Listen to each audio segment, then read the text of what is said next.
Bonjour. Aujourd'hui à Vue d'ici, on vous présente Martin Caron. Il est un des 6 finalistes pour devenir animateur à Frisson TV. On va vous inviter à voter pour lui dès le 25 septembre, mais tout d'abord, on va à la découverte de lui et aussi son personnage, Martin.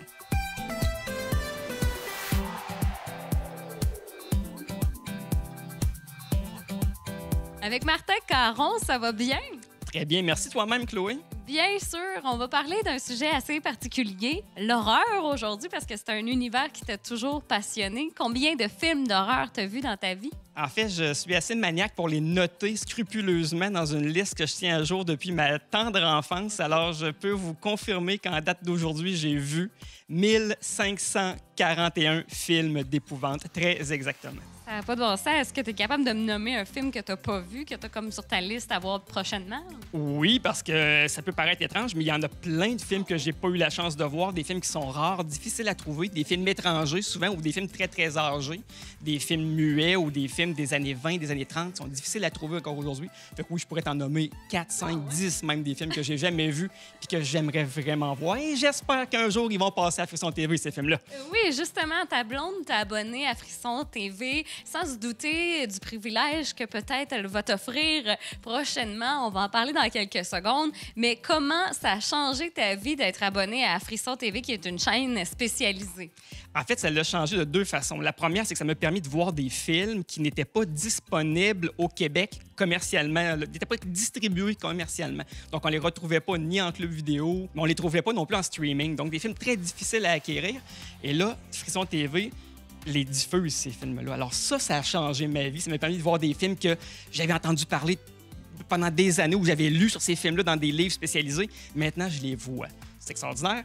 Et la deuxième façon dont ça a changé ma vie, Frisson TV, cet abonnement-là, c'est que je participe maintenant à un concours. Ça m'a donné la chance de voir passer un concours. Frisson TV est à la recherche d'un animateur, un présentateur, en fait, de films d'épouvante.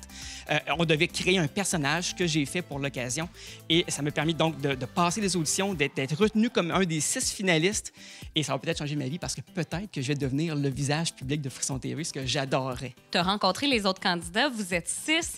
Vous avez eu à faire des auditions. Absolument. En fait, la première étape, c'était de remplir un formulaire avec en répondant à des questions assez simples. Là. Quelles étaient nos expériences de jeu ou en animation? Quelles étaient comment on pouvait expliquer notre passion pour le cinéma d'épouvante? Ça vient de où? Quel est notre niveau de connaissance aussi de ce type de cinéma-là?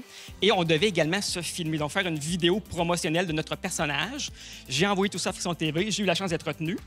Comme je le disais tout à l'heure, on est 6 finalistes, 3 hommes, 3 femmes.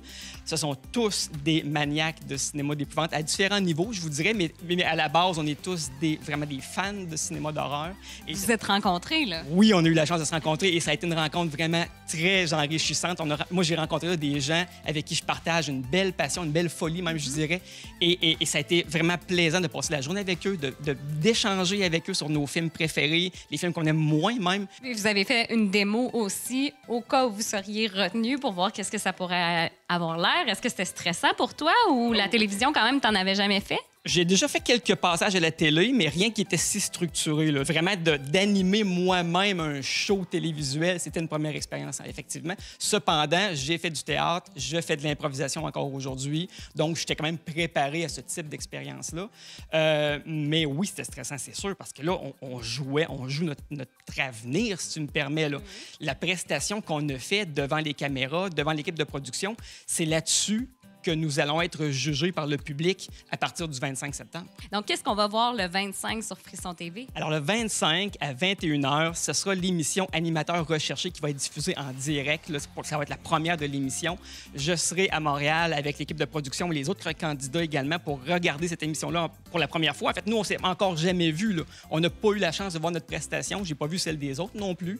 Est-ce que ça me rend nerveux? Oui, assurément. J'espère que je vais bien paraître à la caméra. Et effectivement, suite à cette émission-là, suite à la diffusion, donc dès 22h, le public sera invité à se prononcer sur son candidat favori. J'espère que les gens de Québec vont effectivement voter pour Martin Caron, ou Mortin, en fait, le nom de mon personnage, qui est un jeu de mots avec mon prénom, bien sûr. Et écoute, je dirais que présentement, là, je me meurs d'envie de voir le résultat final. J'ai hâte de voir ça. C'est un bon jeu de mots, je me meurs d'envie. J'ai pas voulu en plus. Mais est-ce que ça impliquerait de lâcher ton travail? Parce que, bon, en ce moment, tu es fonctionnaire, je crois. Oui, effectivement, je suis conseiller en communication à la Commission des normes de l'équité, de la santé et de la sécurité du travail, la CNESST. Non, ça n'aurait pas cette implication-là parce que le tournage se déroule la fin de semaine chez Frisson TV. Donc, c'est un tournage par 4 semaines, environ 3 à 4 semaines, pendant une journée complète. C'est un 15 heures de tournage environ où on tournerait 5, 6, 7 épisodes possiblement, là, un à la suite de l'autre.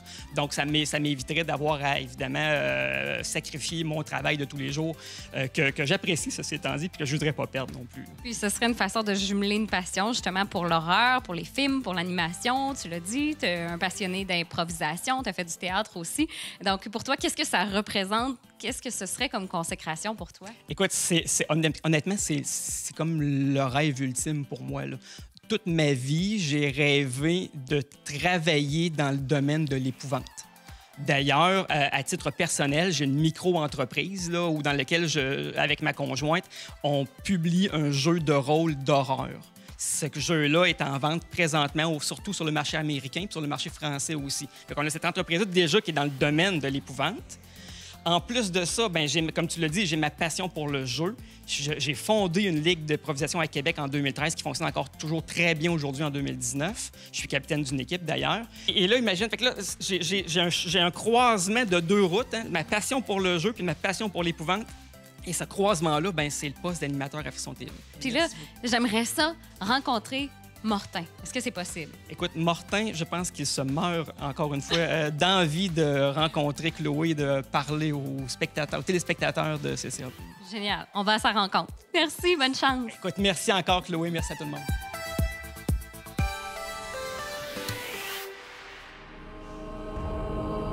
Mortin, est-ce que c'est un bon moment pour vous parler? Ce n'est jamais un bon moment pour me parler. Mais quand même, vous êtes quelqu'un de sociable. Du moins, vous voulez animer à la télévision? Je suis très sociable avec les morts vivants. Mais oui, effectivement, et d'ailleurs, ça me fait penser que si vous, Chloé, ou vous, téléspectateurs, ne votez pas pour moi le 25 septembre dès 22 heures, j'irai hanter vos cauchemars! Vous êtes quelqu'un de très passionné par l'épouvante. C'est d'ailleurs ce qui vous a mené jusqu'ici. En fait, j'ai tellement vu de films de zombies, Chloé, que j'en suis moi-même devenu un. D'accord. Alors, il faut vraiment voter. Et à quel moment on va savoir si vous êtes l'animateur de Frisson TV? Le lundi 14 octobre 2019, je saurai enfin si je suis le grand gagnant.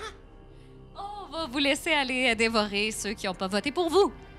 Bien sûr. Est-ce que vous voulez que je vous fasse visiter mon cercueil? Non, merci, merci, merci.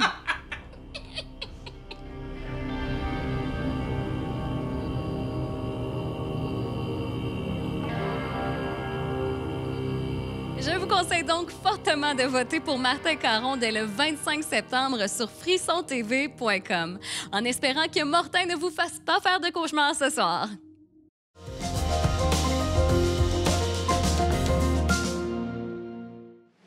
On se retrouve aujourd'hui du côté de la station touristique du Chêné à l'occasion de la 2e édition du Défi Gaïa, événement bénéfice sportif familial en plein air organisé par Village Monde. Plus d'une 50aine d'équipes sont inscrites au défi qui allie 3 disciplines, la course à pied, le vélo et le canot. Disons qu'avec la belle journée ensoleillée à laquelle on a droit, l'événement s'annonce plutôt haut en couleur.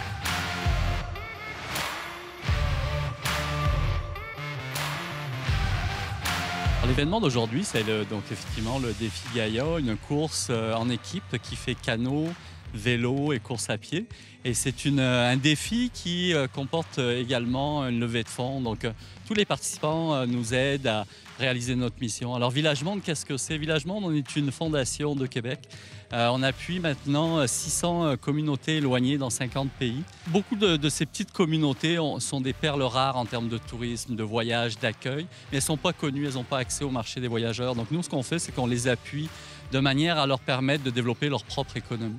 On a commencé au début beaucoup en Afrique, à Madagascar, dans l'Amérique du Sud, mais aujourd'hui, on appuie aussi des petites communautés dans le Grand Nord du Québec, en Côte-Nord, en Gaspésie. Économiquement, l'idée, c'est de pouvoir mieux répartir ces revenus du tourisme. En quelle année est-ce que vous avez fondé Village Monde? Alors, Village Monde a été fondé en 2010. De 2010 à 2015, on a appuyé différents projets, mais c'est vraiment en 2015 qu'on a pris notre essor. Et puis, le Défi Gaïa, notre première édition était l'année dernière, donc c'est notre événement annuel, notre événement signature qu'on va refaire année après année, donc on est dans notre deuxième édition.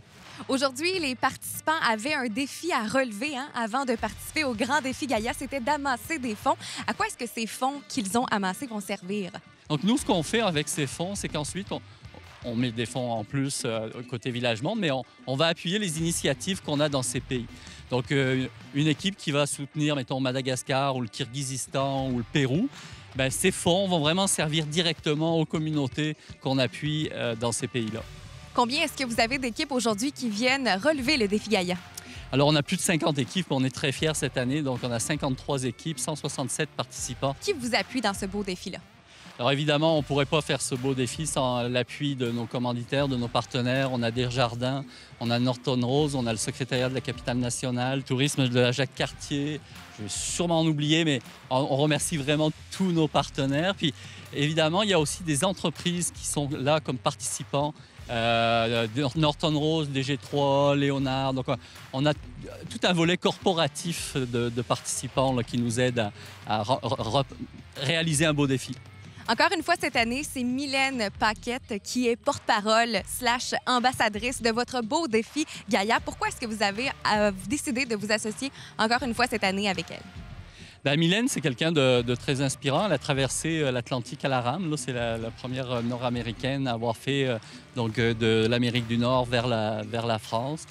C'est quelqu'un qui a des belles valeurs, des valeurs qui viennent nous chercher. Elle nous appuie beaucoup depuis 3 ans, 2 ans de Défi Gaïa, mais nous avait appuyé aussi dans notre programme d'exploration en terre solidaire. Donc, elle est très proche de nous. À quoi ressemble le déroulement de l'événement? Alors, le départ s'est fait à 9 h, donc 53 canaux en ligne.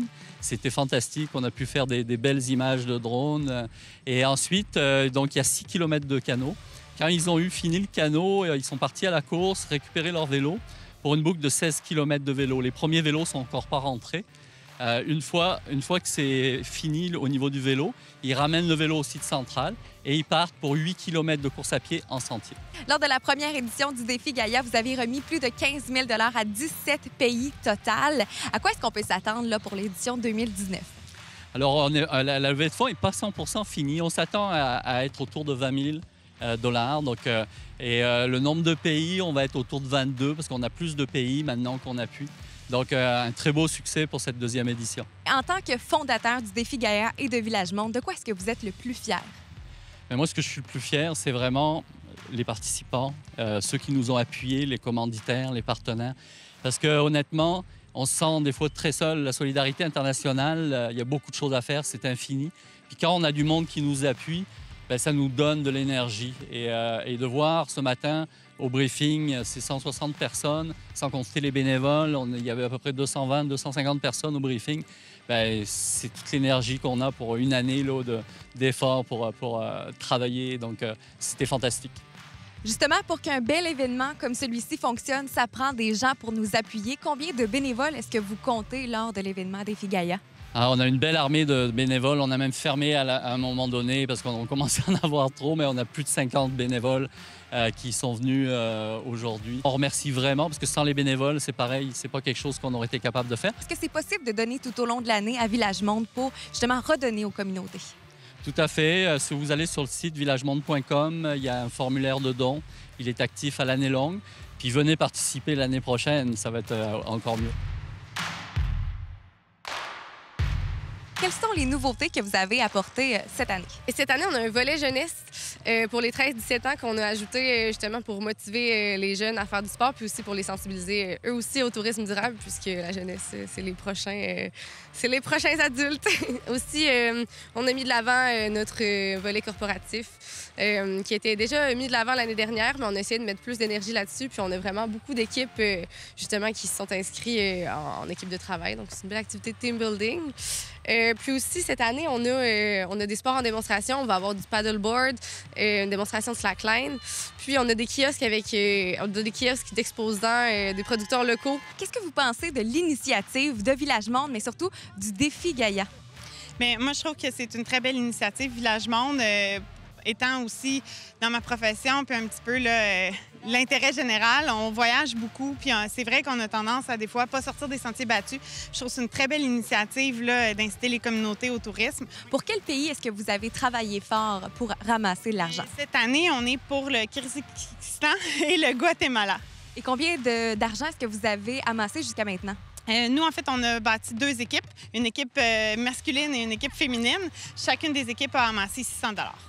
Et si vous aviez à refaire ou à lancer l'invitation aux gens qui ne connaissent pas le défi Gaïa, de quelle manière est-ce que vous le feriez? Je trouve que c'est bien, puis en même temps, c'est un défi sportif qui n'est pas trop exigeant. Donc, c'est accessible à tous. Donc, moi, je trouve que c'est une belle façon de faire des défis sportifs pour commencer. Louis-Alexis, vous participez cette année pour la première fois au défi Gaïa. Comment est-ce que vous avez trouvé votre expérience? Ça a été très plaisant. Il y avait une belle journée. Tous les gens ici sont... c'est un esprit un peu compétitif, mais vraiment de collaboration aussi. Fait que moi, j'ai fait partie du défi comme membre d'un canot. Fait que pendant les kilomètres de canot, à la fin même, on chantait avec certaines autres équipes. Comment est-ce que vous avez trouvé l'expérience de relever ce défi-là en équipe, avec votre équipe de travail?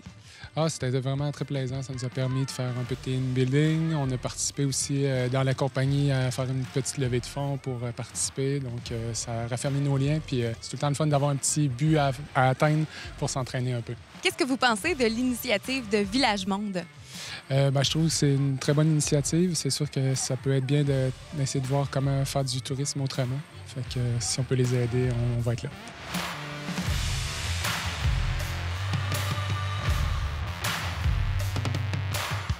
Plus d'une centaine de personnes sont venues repousser leurs limites aujourd'hui à la station touristique du Chêné à l'occasion du défi Gaïa.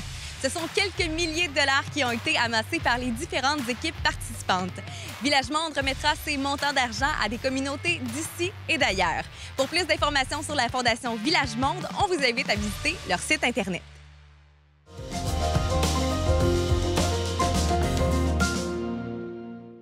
Nous sommes présentement à la chapelle Tewksbury pour accueillir nos randonneurs qui reviennent d'une marche de 10 km qui célèbre l'histoire du Sentier des Jésuites. Au programme, par la suite, une conférence par notre artiste pluridisciplinaire Alain Rivard et par la suite, un souper qui va rassembler tout le monde autour des mets typiques autochtones. Allons en savoir plus sur cet événement qui célèbre les traces de nos ancêtres.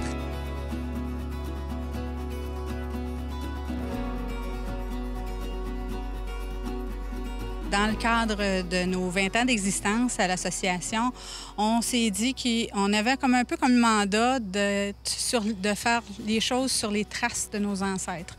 Donc, le 31 août dernier, on a eu un événement aussi, une kermesse historique qui relatait les grands pans de l'histoire de Tewksbury. Et là, aujourd'hui, c'est la continuité. Donc, aujourd'hui, on a repris une portion ce matin du sentier amérindien.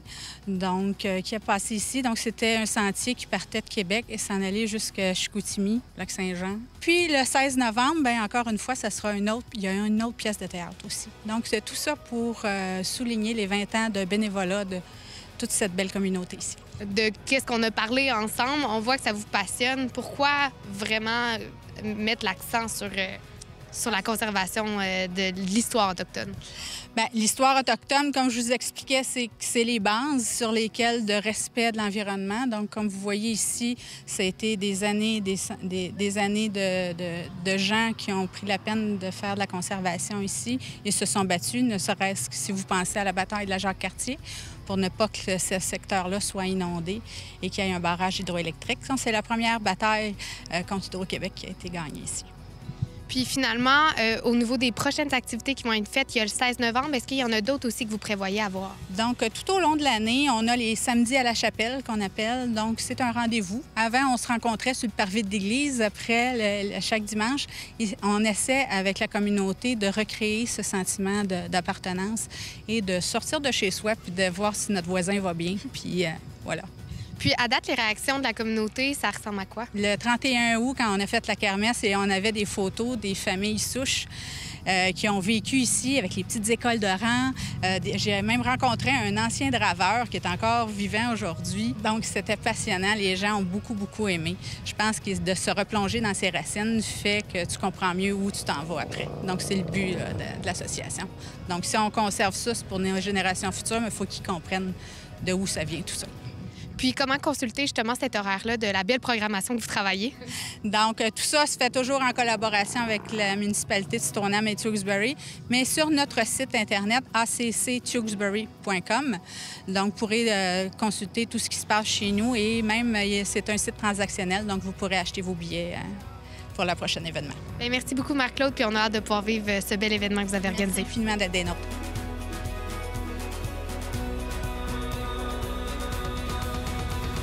Je suis artiste. J'ai commencé tout petit avec mon grand-papa à faire des mitaines. On allait mettre les remusqués en pyjama. C'est-à-dire, on enlevait la peau et j'ai commencé à broder et coudre avec mon grand-père les peaux d'animaux. Je pensais que tous les pépères, les mamans faisaient ça. Je ne savais pas que c'était autochtone. Et j'ai toujours gardé les deux ponts, les deux choses. Je suis Canadien-Français avec origine abénaquise. Je ne suis pas québécois, puis je ne suis pas amérindien ou autochtone ou Première Nation. Je suis vraiment ce que je suis et voilà, et j'évolue bien là-dedans.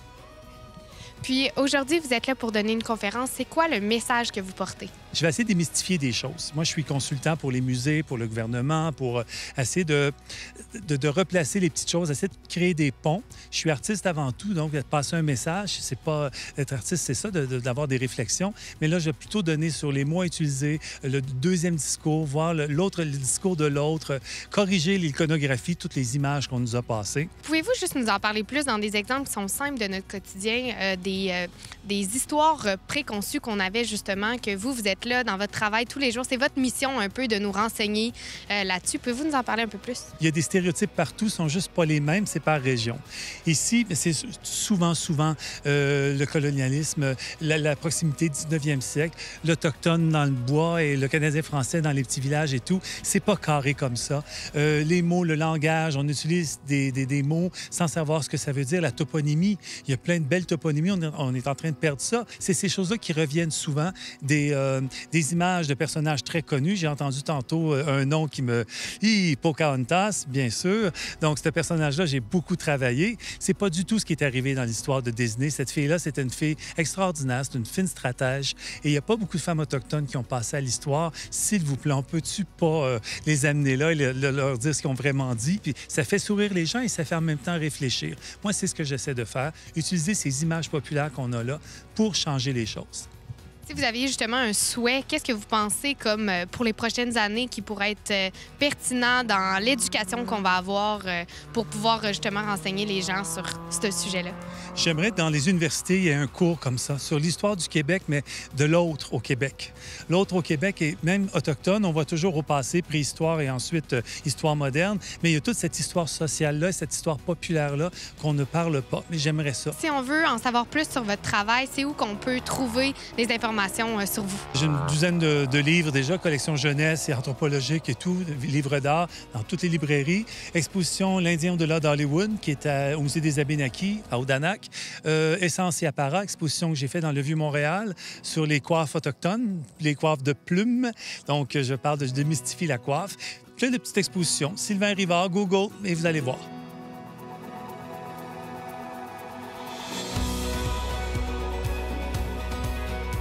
Monsieur Croteau, vous venez d'assister à une marche de 10 km. Vous avez l'air frais comme une rose. Vous seriez prêt à repartir. Pouvez-vous nous dire pourquoi vous avez participé à cette activité-là?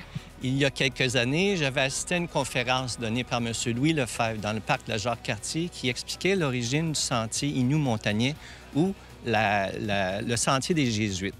Et j'ai toujours été époustouflé par pourquoi ces gens-là avaient créé des sentiers. Et ça me permettait de connaître mieux le sentier en participant à cette activité entre le lac de l'Age et Stoneham pour vivre et pour connaître l'origine de ces sentiers-là. Est-ce que c'est le genre d'activité que d'habitude vous participez avec la municipalité? Ou... Oui, tout ce qui me fait connaître certains points spécifiques à la région, j'adore en connaître, j'adore participer à ce genre d'activité-là. Puis vous m'aviez dit aussi que vous attendez avec impatience le souper? En effet, je suis quelqu'un qui est gourmand, qui aime cuisiner, et j'étais curieux de connaître la gastronomie des Inuits montagnais. Et par cette activité-là, ça me permettait d'en connaître et de me rapprocher un peu plus de cette communauté-là. Qu'est-ce que vous voyez que ça apporte aux citoyens? Les citoyens sont heureux parce que on les a adoptés déjà. Et les Amérindiens, c'est des gens qui adoptent, qui ont nationalisé à peu près tous les migrants qui sont en Amérique. C'est des gens souvent qu'on a adoptés à la base. Donc, les gens sont fiers, sont très heureux lorsqu'on les accepte et qu'on partage avec eux. Ça leur fait vraiment plaisir.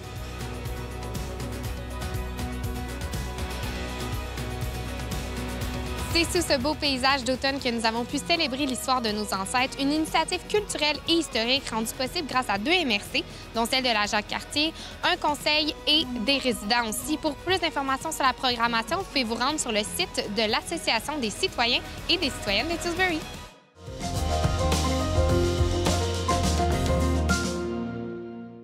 Pour encore plus de reportages ou découvrir la programmation de ccap.tv, suivez-nous via notre page Facebook, notre chaîne YouTube ou visitez le www.ccap.tv.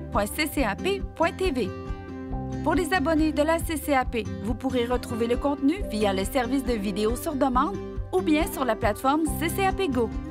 Vous désirez nous soumettre une idée de reportage? En plus de communiquer avec nous via nos différentes plateformes, vous pouvez aussi nous transmettre les informations à l'adresse info@commercial-ccap.tv. Toute l'équipe de Vue d'ici vous souhaite une bonne semaine.